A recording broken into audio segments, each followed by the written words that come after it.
All right, let's go.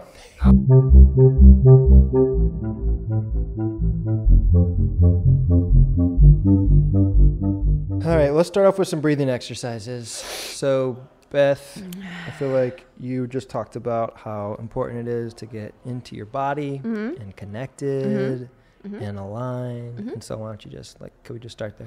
Sure, let's just put our feet flat on the floor.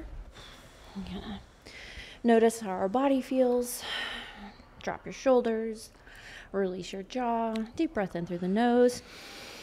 Out through the mouth. I want to hear that afterwards. Oh, that's good. So good. Grace, what have I signed up for? That's just a preview. Yeah. Or how's that feel? That feels a better. little bit better? Yeah. No. Okay, now just open your chest a little bit. Kind of pinch your shoulder blades together. Breathe in through the nose, out through the mouth. And just imagine your heart opening, your shoulders dropping. Yes. Your stress melting.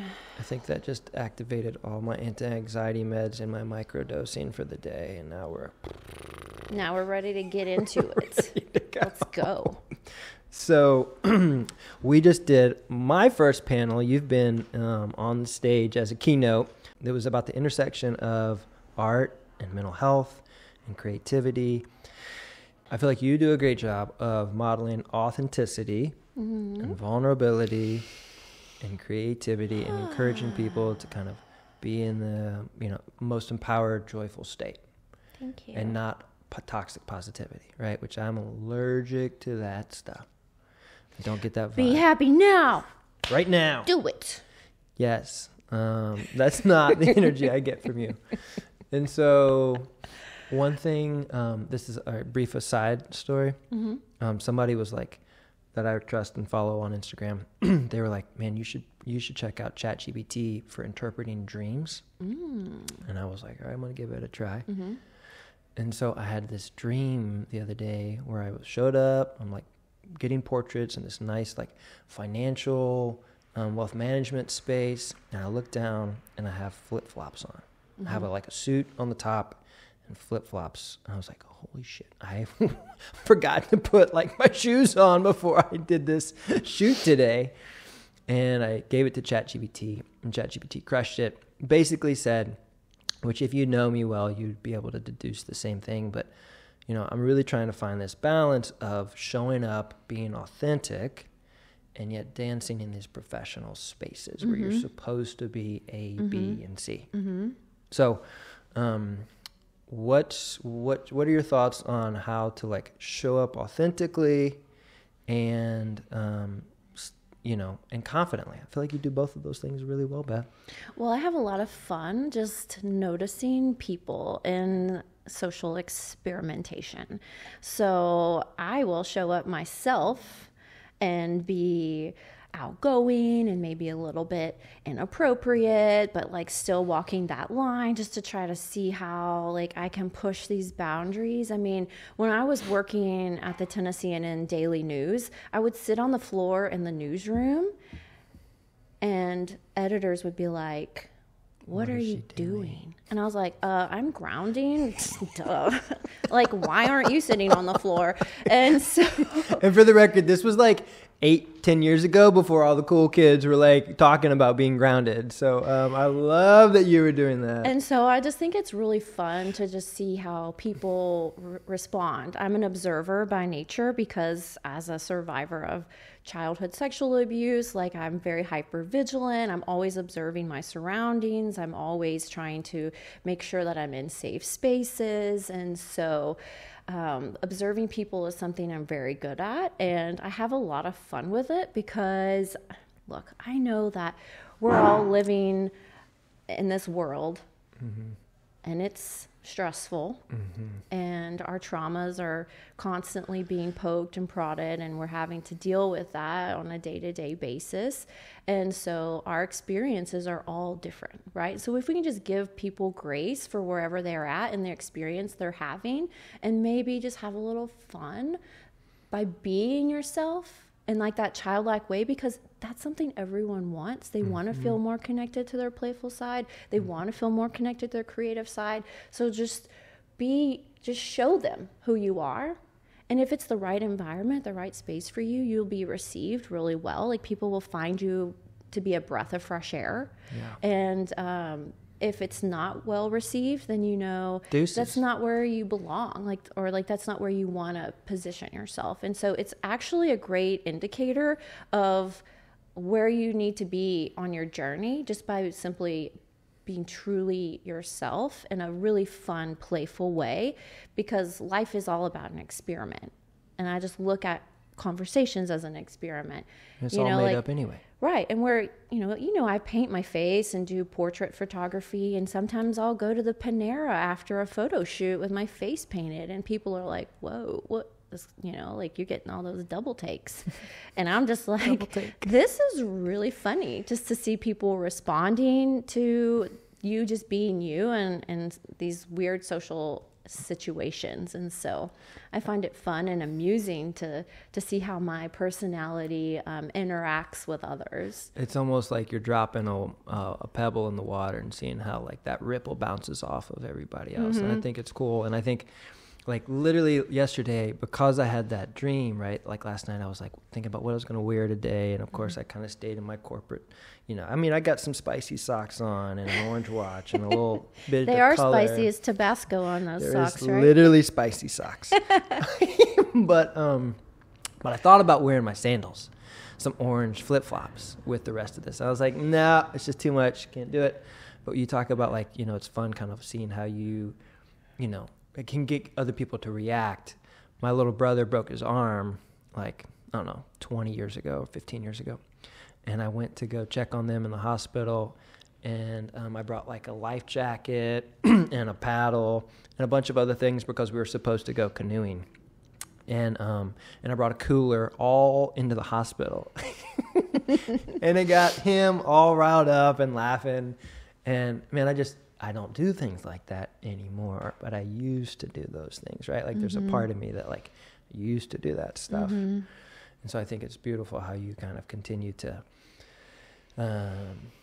stay connected with this more playful, youthful side and the impact it has on others. Well, and just remember, too, that I have not spent a lot of time in corporate full-time jobs. I was with the Tennessean Gannett for 1 year. And I was laid off. And so that was such a blessing to be laid off from a place that was not a good environment for me, mentally, emotionally. Yeah. And so... We were both social engagement managers around the same time, because you were leading back in the glory days of Twitter. Yeah. You were, like, really helping grow the community for the Tennessean, and I was doing it for the National Business Journal. I was expanding reach with our content digitally, through print and through events. And so that was a great experience, being able to work with so many great partners and meet people out in the community. I love that. I love meeting people and being in community with others. It's just, you need safe spaces. But my point with all of this is I've had a lot of time as an artist to just be and to be free and not be in environments where I did need to show up with a mask. Yeah. Like, part of my differentiation was that I am an artist, and people find that valuable because they want to connect to their artistic self. So I've had a lot of years of just being free. I mean, that doesn't mean that I haven't had to show up in some ways, in some form or another, to feel like I'm fitting into a group, but I think I notice that more now because you get more confident and comfortable in who you are, that it's easier to just show up.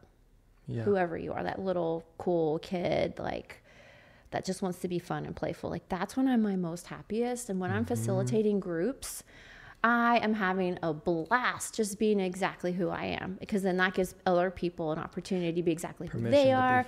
And we're playing and we're laughing and the energy is on fire, and it's just like all this great momentum we're creating. And I'm just like, wow, that was amazing, everybody. We're all feeling happy and connected, and that is cool. That's fun. That is cool and fun. Yeah, I love that this kind of serendipitously happened. So can you talk about that for a second? So you mentioned, you didn't kind of experience too much quote unquote corporate trauma. You didn't say those words, but like that's kind of what I took away. And I interviewed, so we do a lot of corporate content, video production. And one of my favorite things is when we are interviewing people and talking about a team, and they talk about like, I used to be a part of this one team, and now I feel seen, connected, understood, heard here, right? And this one guy kind of talked about this group that he used to be a part of and how it like really had a negative impact. So I don't know if this is any part of your keynotes or not, but like, what do you tell people, right, who left a corporate structure where they weren't allowed to be themselves, where they weren't free to exist and free to be and able to fully show up, and they've kind of like forgotten how to show up confidently and playfully? What's your advice for people who are wanting to re-explore that? And maybe they're still within the confines of some type of corporate structure, right? Like maybe they're not all out on their own. They're not, a business owner where they get kind of free pass to do whatever the heck they want to do, but they're wanting to like lean in more. Definitely. When we can truly just give ourselves the ability to feel all the feelings without judgment or shame, then we start to really understand who we are and what's going on within us and just explore all of those things. So like when I'm working with a client one-on-one, I'm doing a lot of listening at first, and I'm just noticing. And I invite people to also just notice what you say, what you feel, what you think. Let's just get it all out. And then I'll highlight things that they've said, and I'll try to shift their perspective in the moment. So for example, I was working with someone the other day, and they are on a new path of discovering who they are and what they want and honoring their needs and not abandoning themselves. But they have been doing it for so long that they don't feel comfortable in doing this for themselves. That's so fascinating. Yeah, and then they told me a story about their daughter and how she stood up for herself, and they were so proud of her.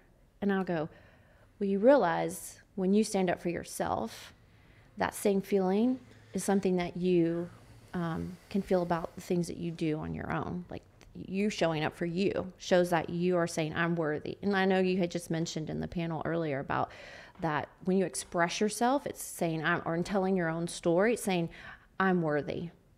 And so this worthiness, this idea that we are fully worthy of knowing who we are, knowing what we want, and being able to be curious about that and experiment step by step in that direction of getting our needs met, that we're going to discover all sorts of new things about ourselves. And we can create more space for all of that by just acknowledging what is for us and what is not for us. And then from there, you can let go of the things that are not for you and open up and create more space for the things that are, and just keep stepping in that direction. That's really good. Trusting yourself too along the way, giving yourself grace. I mean, there's a lot of practices that I think are important to remember on a daily. Can we talk about some? So, all right, we're going to go real far into the deep end for a second. Okay. You may or may not choose to move forward, so please advocate. I love the deep end. I'm a big fan of the deep end. I like to dive into it. You know I'm a scuba diver, right? I did not know that about you, but I'm a scuba diving instructor. No, you're not. Yes. I really actually have long wanted to be a scuba diver, and it's in my keynote. My story, like how diving impacted me into finding the peace that I needed as a kid, because I've been a diver since I was 13. And finding my breath underwater gave me the peace I needed to finally relax after being so hypervigilant and just not having safety. I actually felt more safe underwater breathing than I did just operating in my daily life as a kid. That's so fascinating. One of my favorite places to go as a kid was snorkeling in the pool, Beth. Fist bump. Let's go. I love it so much. I was that little kid who could have just snorkeled for like hours. And so we got my kids, I got them into snorkeling, and now they have these full face mask snorkels. Oh, yeah. I've seen and those. you can like go under and come back up, and you don't have to spit out any air or water, and it's amazing. It is. And it was a dream of mine to be a dive instructor and live on the beach and teach diving. And so that's what I did. I moved to the Caribbean. I lived out there for a year and a half as a dive instructor.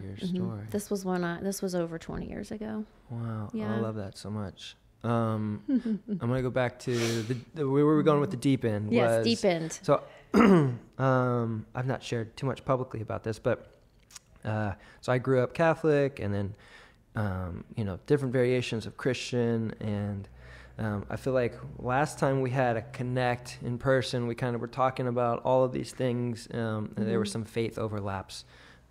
We've always had a lot of faith overlaps in our conversations. Like I've always known that about you. Thanks. Well, since then, I have been doing a lot of deconstructing and a lot of journeying and exploring other things, letting some things go, trying to pick up some things and hold on to things that are still of value. And I'll be honest, it's been really destabilizing. It's been scary. It's been concerning. It's one of the things I've probably been the most afraid of talking about in public, especially here in the South, because it's not the most embraced thing. But one of the things I've missed, right? I've been like, well, what are the new tools? What are the new things? What are the new ways to stay grounded, connected, if I've let go of A, B, and C, right? Like I still believe in higher power and greater source, right? I'm just re-exploring how I define it, her, right? And not just holding on to this idea of father or masculine. And so what works for you these days in terms of grounding and being connected to source, and like little practices that help you kind of recenter? Does that question make sense? Sure. Well, definitely being out in nature. I live at the lake very intentionally so that nature is very accessible to me, trees and water and all that good stuff.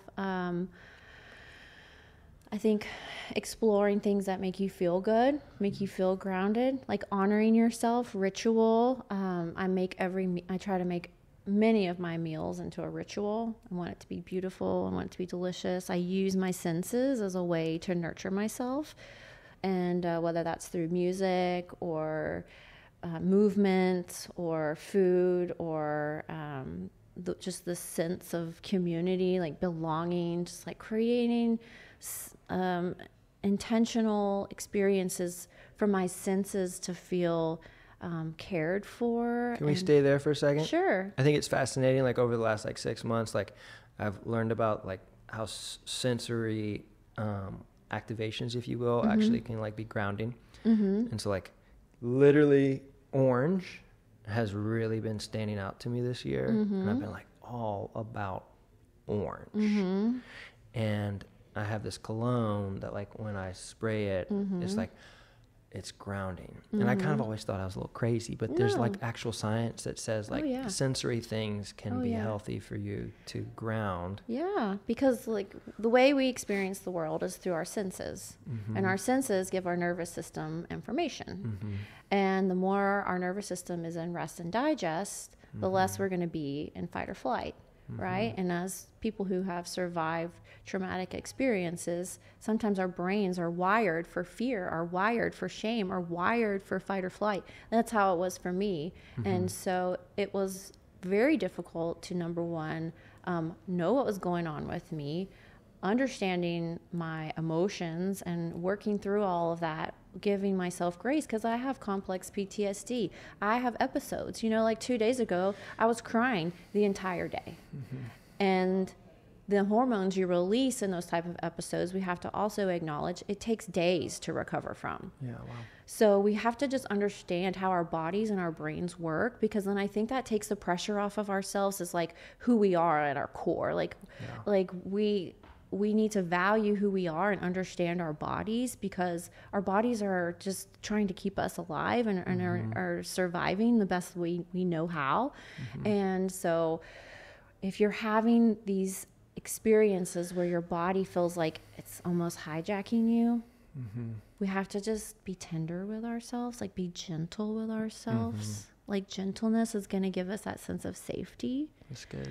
Yeah. And so to answer your question, just being grounded is experiencing the world by being gentle with yourself and tender and understanding what makes you feel good, what makes you feel safe. I know I could stay in bed and cuddle up in the sheets like all day. I love a snuggly bed. That makes me feel good.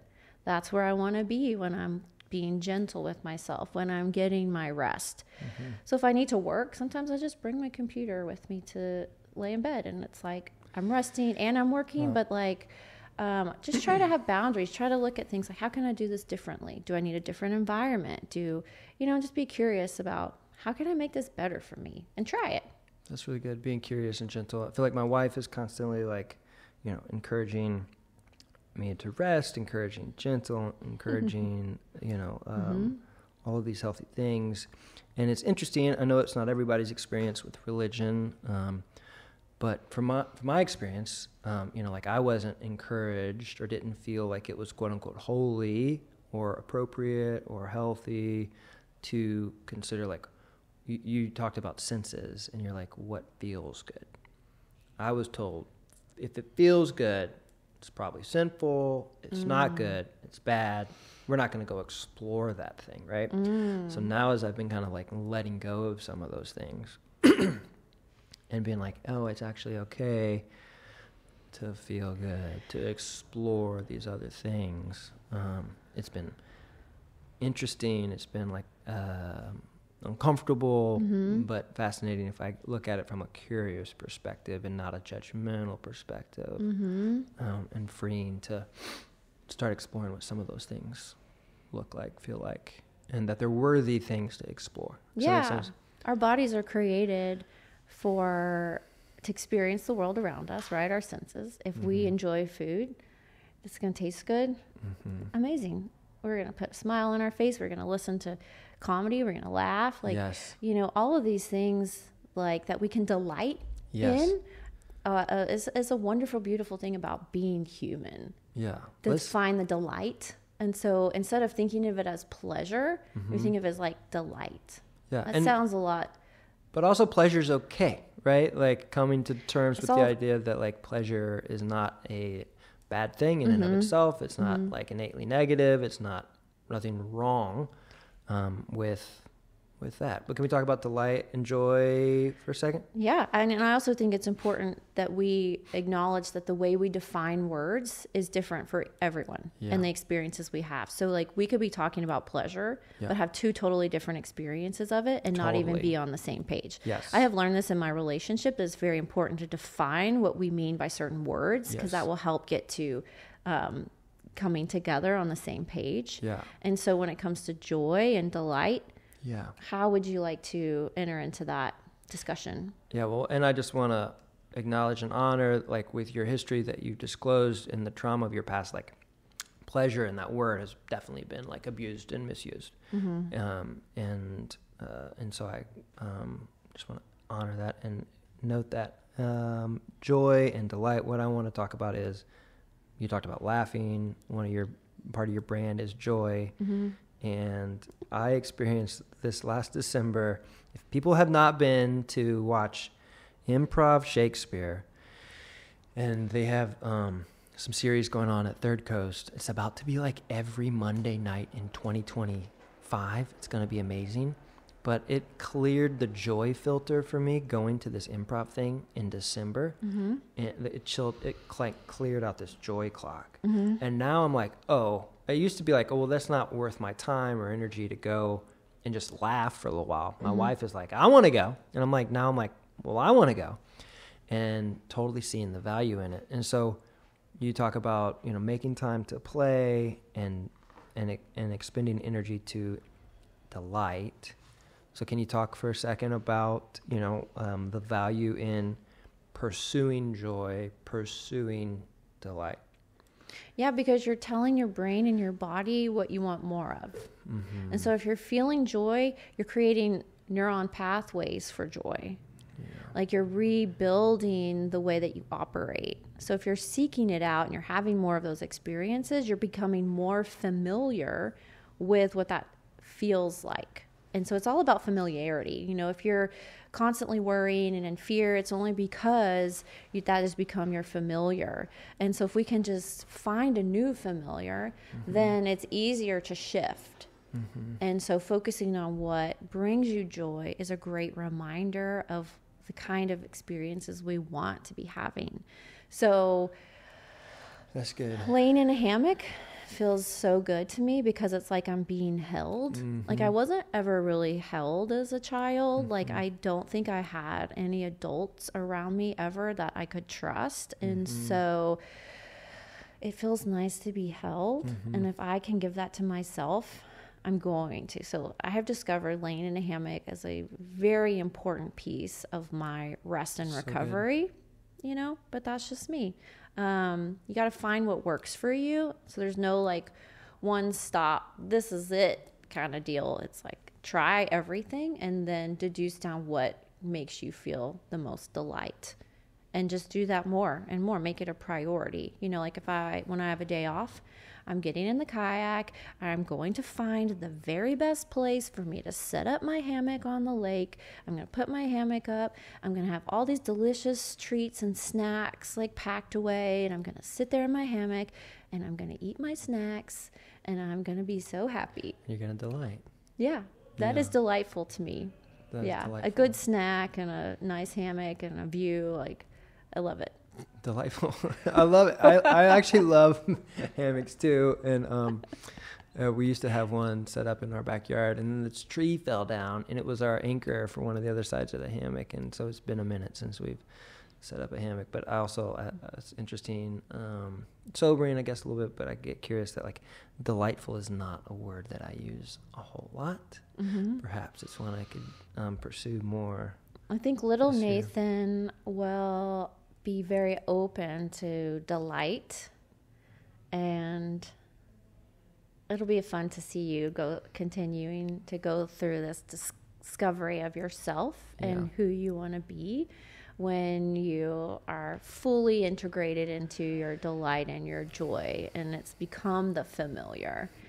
And it just takes, like I said, rewiring that brain, repetition, consistency, frequency. Those are all very important when we're talking about creating new neurology, because our neurology tells us we're afraid or we're ashamed.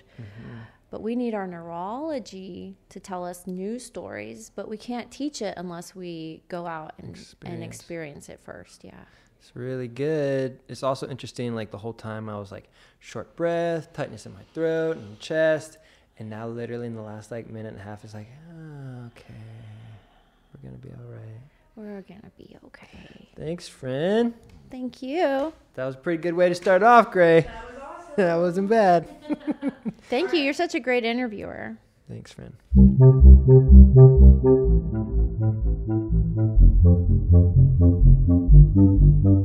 I love good audio.